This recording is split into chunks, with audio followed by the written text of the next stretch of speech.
Mr. President, tomorrow will mark 1 year since the United States, the United Kingdom, France, Germany, Russia, China, and Iran reached an agreement to prevent Iran from obtaining or developing a nuclear weapon. This afternoon, I intend to review where we are today, 1 year after the deal, also known as the Joint Comprehensive Plan of Action, or JCPOA.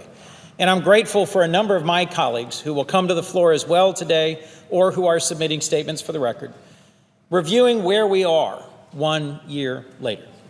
As I said a year ago, roughly, in September, when I ultimately decided, after long and thorough and detailed consideration, to support the agreement, those of us determined to prevent a nuclear-armed Iran have a real and enduring and ongoing responsibility to undertake consistent and clear-eyed assessments of how this agreement fares, not just over the course of its first year, but over the many years to come.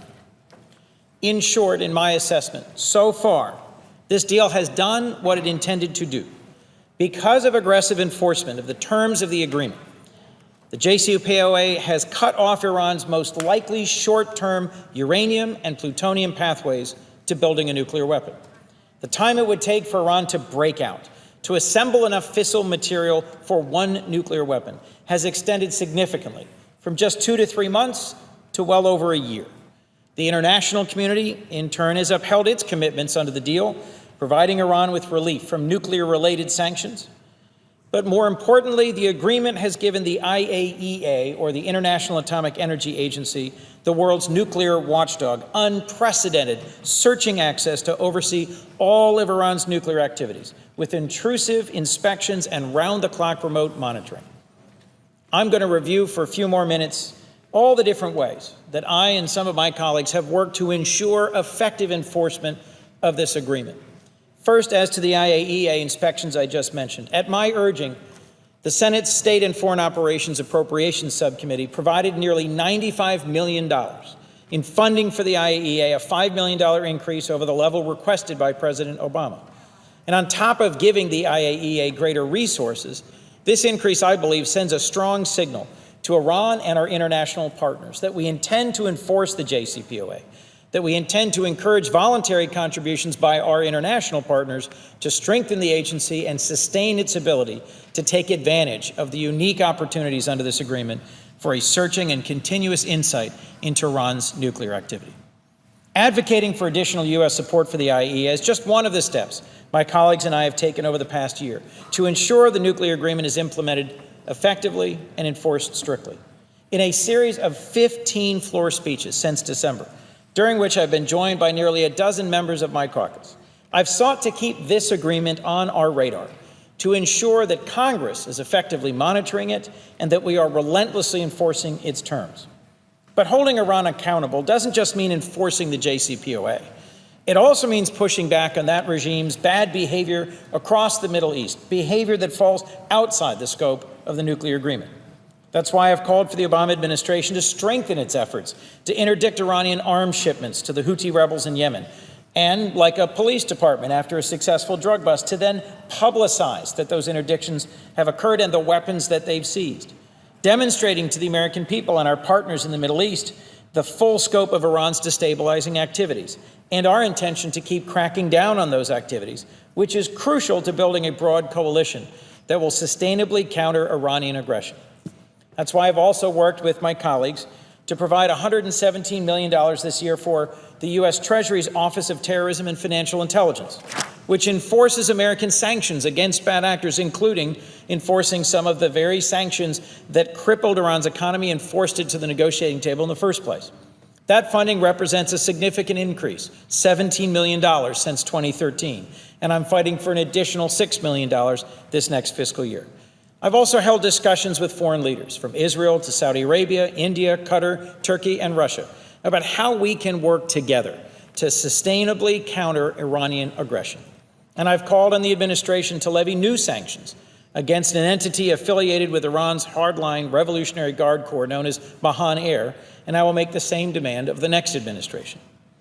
I've worked to impose penalties on Iran for its dangerous and provocative behavior, which means taking action against their destabilizing support for the murderous Assad regime in Syria and their promotion of terrorism throughout the Middle East. Iran's ongoing illegal ballistic missile tests, and the regime's human rights abuses, from its execution of juveniles to its detention of journalists and Iranian-American citizens. I've also joined my colleague Senator Graham in leading a letter to President Obama calling upon the administration to conclude a strengthened 10-year MOU, or Memorandum of Understanding, on defense priorities with our vital ally, Israel. I am determined to continue these efforts in the months and years to come.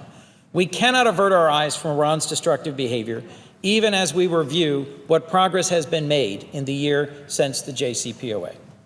Mr. President, if we are to ensure that that agreement remains intact, if we are to succeed in our task of preventing Iran from developing or obtaining a nuclear weapon, Congress must play an active role. If the agreement succeeds, we should recognize those successes. If Iran falls short of the terms of the agreement, we need to make certain the international community reacts swiftly to bring Iran back into compliance.